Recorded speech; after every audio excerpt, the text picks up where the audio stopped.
Magandang araw, ako si Atty. Claribel Lucila at sa channel na ito ginagawang malinaw at kapaki-pakinabang ang batas para sa bawat Pilipino.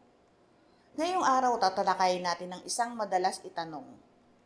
Legal ba ang paghahalughog ng pulis sa bahay o sasakyan mo? Ang tawag dito sa batas ay search and seizure at hindi lahat ng paghahalughog ay legal. May mga malinaw na alituntunin sa ilalim ng ating saligang batas.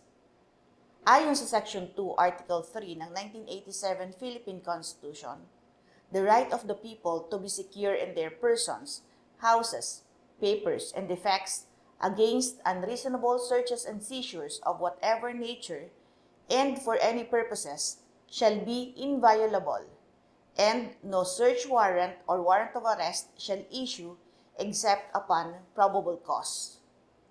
Ibig sabihin nito, kailangan ng search warrant bago pumasok ang pulis sa iyong bahay, opisina o sasakyan.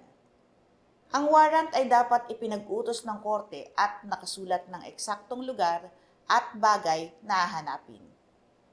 Ayon naman sa Rule 126 ng Rules of Criminal Procedure, ang naglalaman ng detailed rules sa search and seizure.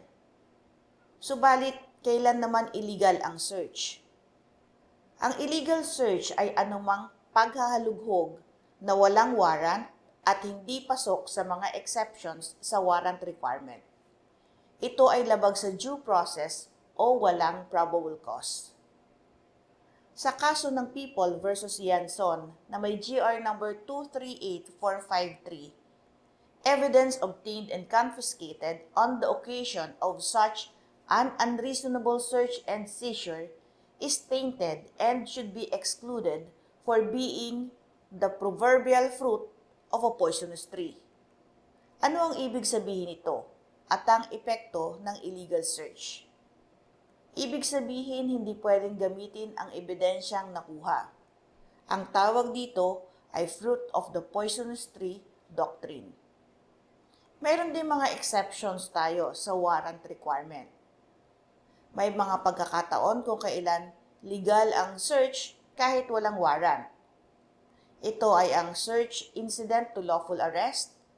Halimbawa, inaaresto ang isang tao dahil may krimen itong ginawa at may nakuhang baril sa kanyang bulsa. Valid ito. Mayroong consent search. Kung ang taong isa-search mismo ang pumayag, ito ay legal. Ang plain view doctrine. Kung ang illegal item ay malinaw na nakikita at nasa lugar kung saan may legal presence ang pulis, valid ang search. Stop and frisk o ang tinatawag na Terry Doctrine. Dito, kung may reasonable suspicion na may dalang armas ang isang tao sa public area, maaari siyang kapkapan. Meron ding moving vehicle rule. Ibig sabihin, kung may probable cause na may illegal item sa isang sasakyan, dahil sa madali itong mawala, valid din ang gagawing search dito. Ang customs search sa airports or ports. Legal ang inspection ng bagahe ng mga pasahero sa mga airports o anumang ports. Bilang isang mamamayan, may karapatan kang humingi ng warrant bago magpa-search. Tumangging magpa-search kung walang warrant o consent. Humingi ng kopya ng search warrant o mag-record ng video kung posible. Tandaan po natin na kapag nararamdaman mong nalabag ang iyong karapatan, kumonsulta agad sa abogado. Hindi lahat ng paghahalughog ay legal. May mga karapatan ka sa ilalim ng konstitusyon at tungkulin nating alamin ang mga ito.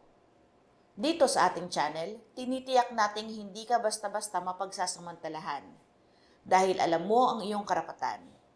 Kung kapaki-pakinabang ito, like, share at subscribe para sa mas marami pang legal explainers na malinaw, maikli at para sa bawat Filipino. Patuloy po kayong manood, magtanong at matuto ng tungkol sa batas. Magandang araw po, ako si Atty. Claribel Lucila.